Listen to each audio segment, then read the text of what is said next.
Função no plano cartesiano. Nos vídeos anteriores, nós vimos as funções no diagrama, tá? Em diagramas. Agora, vai mudar um pouquinho.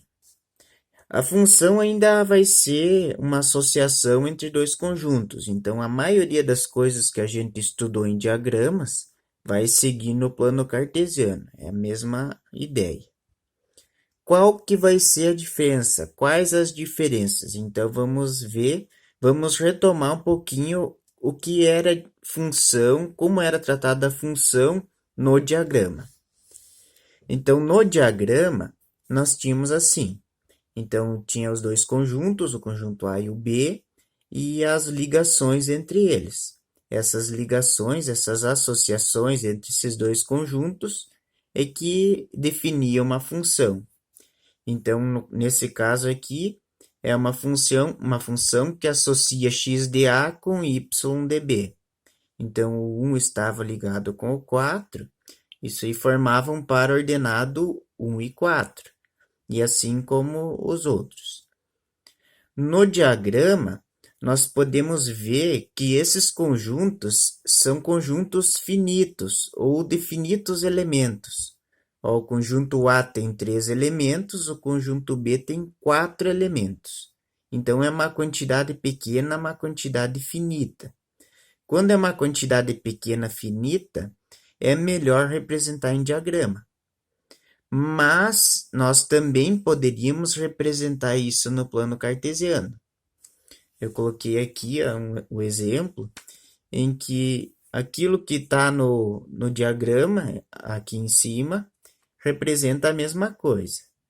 Aqui são os elementos do conjunto A, então essa reta em horizontal vai ser a reta do x, ou seja, é a mesma do conjunto A.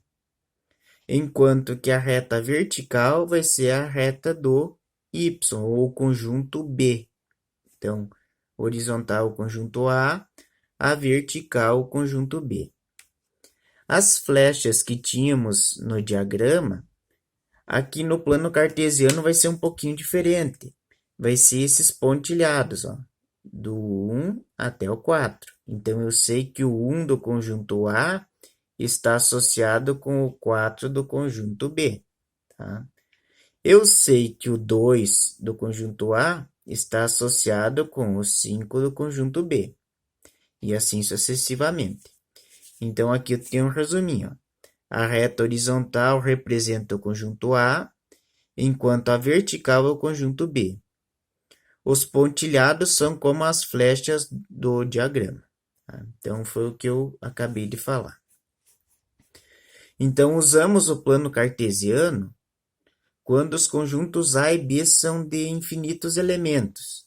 Então, se pensar em conjuntos representados em intervalos, vai ficar muito complicado representar as funções em forma de diagrama. Vai dar pane, vai ser difícil de entender eles. Tá? Então, quando tem infinitos elementos, é praticamente impossível, eu digo impossível, de representar em diagramas. Daí, então, que a gente vem com a representação de plano cartesiano e função, a função no plano cartesiano. É bem melhor de entender, de fazer os estudos da função no plano cartesiano. Tem alguns casos que até mesmo a geometria nos ajuda a solucionar alguns casos que no diagrama ficaria muito difícil de resolver. Então, a ideia é a mesma para a representação de conjuntos. Aqui, quando nós começamos a estudar conjuntos, eu disse para vocês que nós iríamos trabalhar com diferentes representações. Então, dependendo do tipo de conjunto, a gente representava de uma forma. Dependendo do tipo de conjunto, a gente representava de outra forma. Então, nas funções também. Dependendo do tipo, a gente usa diagrama.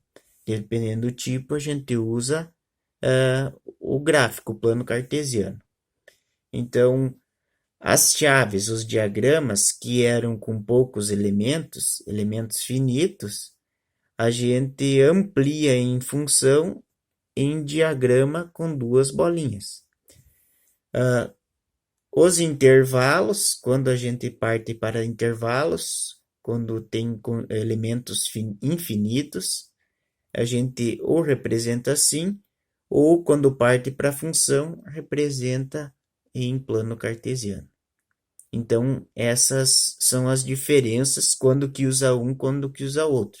Conjuntos finitos, poucos elementos, a gente usa diagrama. Conjuntos infinitos, com intervalos reais, a gente usa o plano cartesiano.